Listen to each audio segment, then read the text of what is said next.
বহুদিন আগৰ ঘটনা। এই ঘটনাটো সংঘটিত হয় তেজপুৰ নামৰ এখন ডাঙৰ গাঁও এখনত। তেজপুৰৰ কলেজ এখনত ৰেগিং। এইদিনাখন ভূত এটাই ল'ৰা এজনক কাপোৰ খুলি পেটেৰে পিটি আছিল।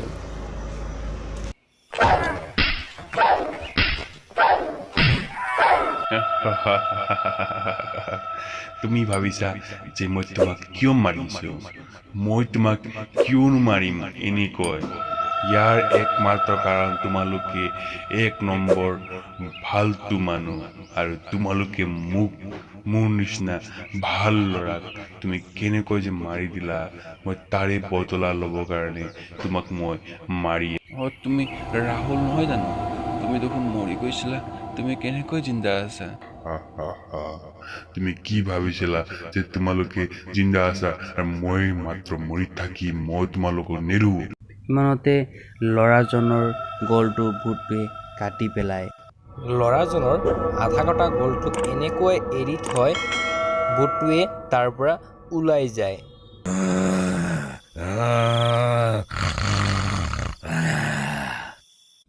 দৰাচলতে কাহিনীটো আৰম্ভ হয় তেজপুৰ নামৰ এখন ডাঙৰ গাঁৱত, য'ত নেকি ৰাহুল নামৰ এজন প্ৰতিভাশালী ল'ৰা আছিল। ৰাহুলৰ প্ৰতিভা চাই ৰাহুলৰ মা দেউতাক বৰ সুখী আছিল। হেৰি, তুমি গম পোৱানে, আমাৰ ল'ৰাজন যদি এনেকৈ পঢ়ি থাকে তেতিয়াহ'লে আমাৰ দুখ সংকট গোটেই আঁতৰি যাব। হয়, নিশ্চয়। ৰাজেশ, তোমাৰ ল'ৰাজন যে শিক্ষাৰ প্ৰতিভাৰে পুৰা গাঁৱৰ নামহে পুৰা উজ্বলাই ৰাখিছে।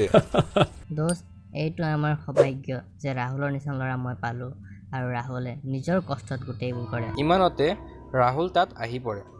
প্ৰশান্ত খুৰা, আপোনাৰ খবৰ কেনেকুৱা? আপোনাক বৰ দিনৰ মূৰত দেখা পালোঁ। কেনেকৈ আছে আপুনি? আজিকালি দেখোন আপুনি নাহে আমাৰ ঘৰৰ ফালে। আহিব আকৌ। আপোনাৰ লগত কথা পাতি মোক বৰ ভাল লাগে। বাবু, তোমাৰ বিষয়ে কথা পাতি আছিলোঁ মই। আশা কৰোঁ তুমি এনেকৈ যে গাঁৱৰ নামখন বহুত আগুৱাই লৈ যাবা। তাৰ পাছত চবে তাৰ পৰা ঘৰলৈ উভতি যায়।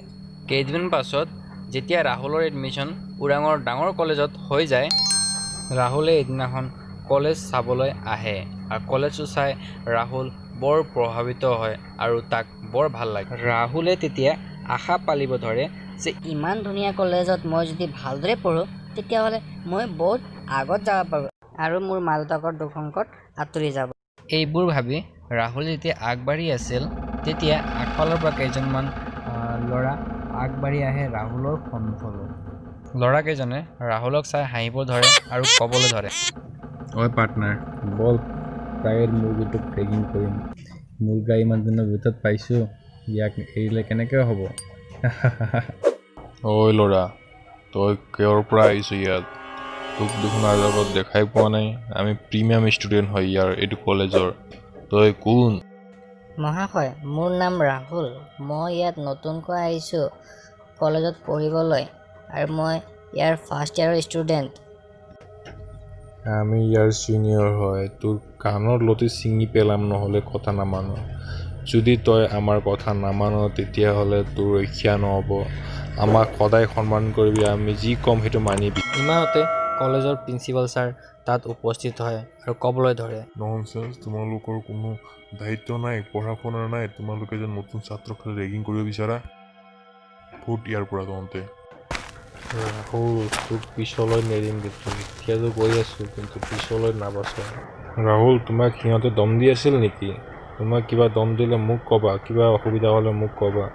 আশা কৰোঁ তুমি এবাৰ আমাৰ কলেজখনৰ নাম আগুৱাই লৈ যাবা। ড'ণ্ট ৱেৰি। হ'ব ছাৰ, মই ভালদৰে পঢ়িম। মোৰ যিমান পাৰোঁ ইমান মনোযোগেৰে পঢ়িম। পাছত কলেজত ৰাহুল আৰু ছাৰ গুচি যায়।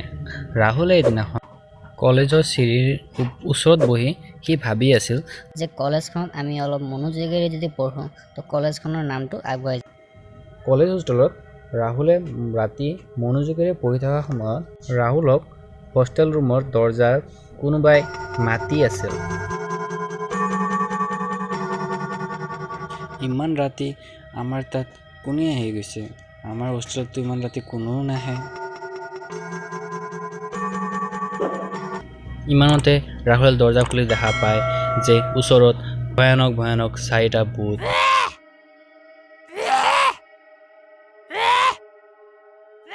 তাৰে এজন ভূত ক'লে, ঐ ৰাহুল, তোক এতিয়া নেৰো আমি, মই তোক মাৰি পেলাম, হা হা হা হা। ইমানতে ৰাহুল বৰ ভয় খাব ধৰে আৰু ভয়তে পলাবলৈ ধৰে। কোনোবা আছেনে? বচাওক, মোক বচাওক। আপুনি মোক এৰি দিয়ক। মই আপোনাক কি কৰিছোঁ? মই কি আপোনাৰ বেয়া কৰিছোঁ? মোক এৰি দিয়ক।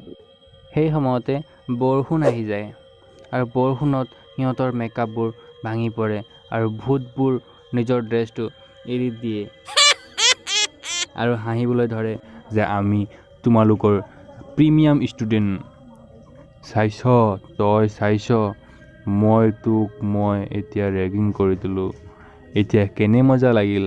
সেইদিনাখনতো ছাৰৰ ওচৰত বেছি উস্তাদি দেখুৱাই আছিলে, এতিয়া গম পাইছ, হি হা হা।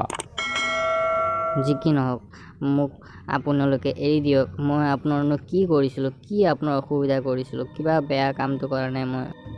ৰাহুল, তই অলপ বেছি কথা পাতি আছ, তোক কাপোৰ খুলি খিনি টাকুলো কৰি এৰি দিব লাগিছিল। ইমানতে সিহঁতৰ লগ এজনে ৰাহুলৰ কাপোৰ খুলি দিয়ে। পাৰ্টনাৰ, ইয়াৰ ড্ৰেছটোতো অলপ কম যেন লাগি পাই আছে, আৰু অলপ ডিজাইন কৰি দিওঁ নেকি?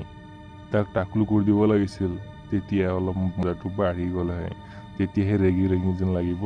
তাৰ পাছত এজনে তাক টাকলু কৰি দিয়ে আৰু ৰাহুল একেবাৰে টাকলু হৈ যায়। ৰাহুল ভিতৰৰ পৰা ভাঙি পৰে। দাদা, আপোনালোকে কিন্তু ভাল কাম কৰা নাই। আপুনি যে মোক আজি ইমানখিনি ৰেগিঙৰ নামত কৰি দিলে, মই কেতিয়াও পাহৰিব নোৱাৰোঁ আৰু মই বাচিব নোৱাৰোঁ, জিন্দা থাকিব নোৱাৰোঁ, মই মৰি যাম।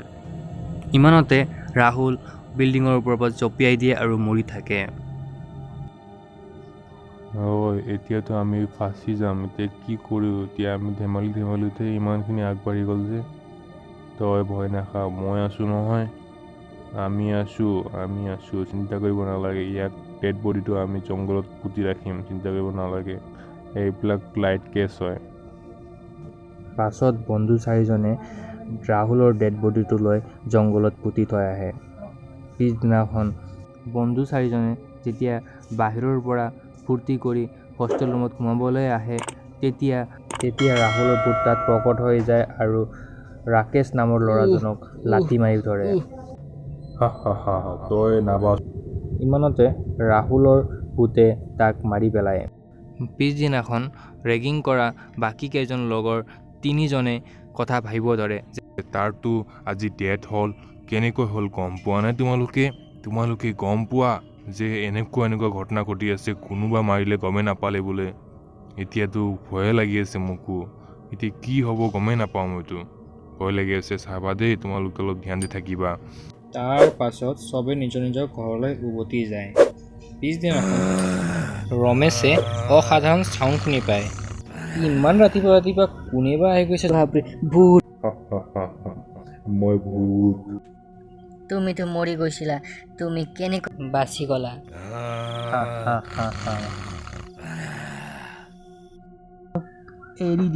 মোক এৰি দিয়ক।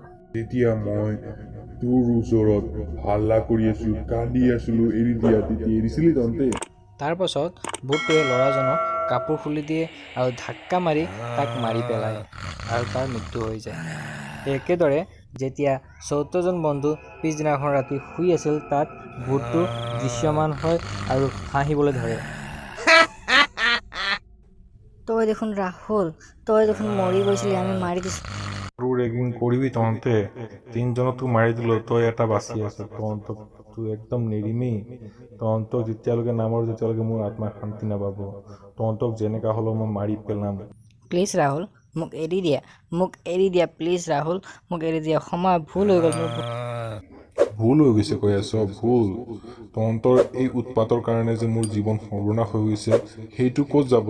ৰেগিং কৰিব আহিছ, ৰেগিং? ইমানতে ভূতটোৱে ল'ৰাজনক বিল্ডিঙৰ পৰা ধাক্কা মাৰি দিয়ে আৰু ল'ৰাজনে বিল্ডিঙৰ পৰা পৰি মৃত্যুবৰণ কৰে। এইদৰে ভূতটোৱে চাৰিজন বন্ধুৱে কৰা ৰেগিঙৰ প্ৰতিশোধ লয় আৰু আগফালে লিখা থাকে, ৰেগিং কৰা নিষেধ। ল'ৰাজনৰ ডেড বডিটো স্কুলৰ আগফালে ওলোমাই দিয়ে আৰু ৰাহুলৰ ভূতটো তাৰ পৰা অদৃশ্য হৈ যায়। এই কাহিনীটোৰ পৰা আমি শিকিব পাৰোঁ যে আমাক কেতিয়াও হিচাপতকৈ ওপৰত লোকক অপমান কৰিব নালাগে, যাতে ৰাহুলৰ দৰে এক টেলেণ্টেড ছাত্ৰ হওক বা সুশান্ত সিং ৰাজপুতৰ দৰে এক্টৰ হওক, তেওঁলোকেও এটা বেয়া পদক্ষেপ লৈ ল'ব পাৰে। চ' আমি কেতিয়াও মানৱতা এৰিব নালাগে। I don't care.